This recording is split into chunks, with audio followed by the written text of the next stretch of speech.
ಸರ್ಕಾರದ ಜನವಿರೋಧಿ ಕಾಯ್ದೆಗಳ ವಿರುದ್ಧ ಎಸ್ಡಿಪಿಐ ಬೆಳ್ತಂಗಡಿ ವಿಧಾನಸಭಾ ಸಮಿತಿ ವತಿಯಿಂದ ಬೆಳ್ತಂಗಡಿ ಮಿನಿ ವಿಧಾನಸೌಧದ ಮುಂಭಾಗದಲ್ಲಿ ಪ್ರತಿಭಟನೆ ನಡೆಸಲಾಯಿತು.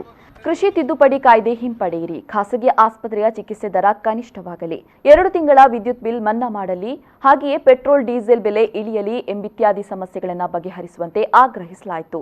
ಪ್ರತಿಭಟನೆಯಲ್ಲಿ ಎಸ್ಡಿಪಿಐ ಬೆಳ್ತಂಗಡಿ ವಿಧಾನಸಭಾ ಅಧ್ಯಕ್ಷ ಹೈದರ್ ನಿರ್ಸಾಲ್ ಮಾತನಾಡಿ, ಸರ್ಕಾರವು ಕೊರೋನಾದ ಈ ಸಂಕಷ್ಟದ ಸಂದರ್ಭದಲ್ಲೂ ಬಡ ಜನರ ಜೀವನದಲ್ಲಿ ಚೆಲ್ಲಾಟವಾಡ್ತಾ ಇರೋದು ಖೇದಕರ. ಇದನ್ನ ಎಲ್ಲಾ ವರ್ಗದ ಜನರು ಅರಿತು ಸರ್ಕಾರದ ಇಂತಹ ಧೋರಣೆಯ ವಿರುದ್ಧ ಮಾತನಾಡಬೇಕಾಗಿದೆ ಅಂತ ಹೇಳಿದರು.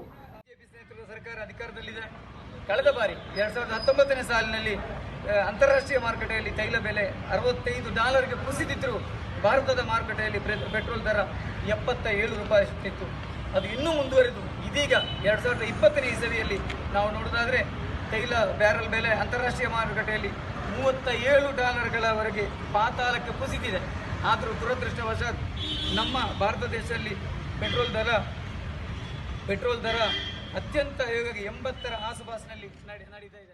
ಈ ಸಂದರ್ಭದಲ್ಲಿ ತಾಲೂಕು ಕಾರ್ಯದರ್ಶಿ ಅಕ್ಬರ್ ಬೆಳ್ತಂಗಡಿ, ವಿಧಾನಸಭಾ ಉಪಾಧ್ಯಕ್ಷ ಶುಕೂರ್ ಕುಪ್ಪೆಟ್ಟಿ ಸೇರಿದಂತೆ ಮತ್ತಿತರರು ಉಪಸ್ಥಿತರಿದ್ದರು. ಭಾರತದಲ್ಲಿ ದಿನಂಪ್ರತಿ ಈಗಾಗಲೇ ನೀವು ನೋಡಿರಬಹುದು, ಸತತವಾಗಿ 16ನೇ ದಿವಸ ಇವತ್ತು ತೈಲ ಬೆಲೆ ಏರ್ತಾ ಇದೆ. ತೈಲ ಬೆಲೆಯಿಂದ ಜನಸಾಮಾನ್ಯರು ಕಂಗಾಲಾಗಿದ್ದಾರೆ. ತೈಲ ಬೆಲೆ ಗೊತ್ತಿರಬಹುದು, ದಿನಬಳಕೆಯ ವಸ್ತುಗಳ ಬೆಲೆ ಕೂಡ ಏರ್ತಾ ಇದೆ. ಇದನ್ನು ಕೂಡ ನಾವು ನಮ್ಮ ರಾಜ್ಯ ಸರ್ಕಾರಕ್ಕೆ ನಾವು ಗಮನಕ್ಕೆ ತರ್ತಾ ಇದ್ದೇವೆ. ಇದರಲ್ಲಿ